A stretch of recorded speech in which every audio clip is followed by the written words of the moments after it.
இனிமே சேலத்தில் வந்து மீட்டிங் போட போறாங்க. சேலத்து ஜனங்களை ஜாக்கிரதையா இருக்கு. அந்த ஆள் மீட்டிங் வந்தாக்க பல பேர் செத்து போவீங்க, ஜாக்கிரதை. பொதுவா பெண்களை எல்லாம் பத்திரமா வீட்டுக்குள்ளார வச்சுக்கோங்க, குழந்தைகளை வெளியே விடாதீங்க. புள்ள பிடிக்கிற வர்ற மாதிரி கேஸ் அது வேண்டாம், வம்பு.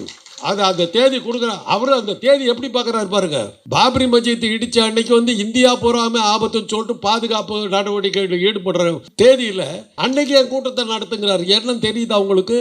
அதை வச்சுக்கிட்டு அன்னைக்கு ஒரு கலவரத்தை உண்டாக்கி ஒரு அடுத்த ஒரு உயிர் பலியை உண்டாக்கணும். ஒருத்தர் கேட்டார், என்ன கேட்டா அவர் பயந்து ஓடி போயிட்டாருன்னாரு. என்னையா உளர்ற? நீ இன்னும் கவுன்சிலரா கூட ஆகல, ஒரு பஞ்சாயத்து போர்டு மெம்பரா கூட ஆகல, ஒரு பஞ்சாயத்துல ஒரு சின்ன இதா கூட இல்ல, ஒரு எலெக்ஷன் நீ பார்க்கல. கூடிக்கிட்டு இருக்கிற ஜால்ரா அடிக்கிற பசங்கள்லாம் வச்சுட்டு பொதுக்குழு உன் கட்சிக்குள்ள நிர்வாகிகளை தேர்தல் நடத்தலையா? நீ வந்து பேசுற, நீ இன்னும் ஆரம்பிக்கவே இல்லை. ஒரு படத்துல ரஜினிகாந்த் சொல்லுவாரு, ஒரு குள்ள வந்து அவரை மிரட்டுவான், முளைச்சு 3 முளை இலை விடல, நீ என்னடா என்கிட்ட பேசுற? ரஜினி சொல்லுவாரு, டேய் நான் முளைச்சு 3 இலை தான் விடல, நீ முளைக்கவே இல்லையாடா. அதுதான் பதில். போட்டதே மொத்தம் 5 பப்ளிக் மீட்டிங், பொதுக்கூட்டங்கள், 3 ரோட் ஷோ, மொத்தம் 8 கூட்டம். 8வது கூட்டத்தில் 10 பேர் செத்து போனாங்க. அதோட நீ அன்னைக்கு பயந்து வீட்டுக்குள்ளார ஓடி போய் ஒளிஞ்சவன் போனவனே 1.5 மாசமா ஆளை காணும். அது மாதிரி தான் அந்த ஆளு இருக்காரு.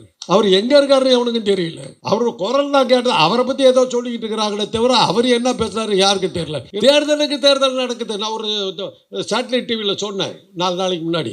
எலெக்ஷன்ல என்ன 1 மாதத்துக்கு முன்னாடி ஒரு குண்டு போட்டுறான், பாஜக ஜெயிச்சிடுது. அப்படி என்ன உறவு இருக்குது? பாகிஸ்தான் வந்து தெளிவா தெரிஞ்சு வச்சிருக்கான், பாஜக இருக்கிறவங்களும் இந்தியா உருப்படாது.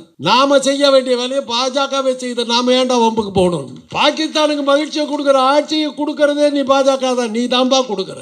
மோடி, அமித்ஷா 2 பேரும் தாயா, ஞானேஷ்குமார் தேர்தல் ஆணைய தலைவர், நீங்க 3 பேர் தாயா பாகிஸ்தானுக்கு ஆதரவாக இந்தியாவை அடிமட்டத்திலேயே வச்சு நாசமா வச்சு குப்பையா ஆக்கி விட்டுருக்கு ஆளு. ஆக பாகிஸ்தானுக்கு ஆதரவாக செயல்படுகிற அரசாங்கத்தை ஒழித்து கட்ட வேண்டிய பொறுப்பு நம்மிடம் இருக்கிறது.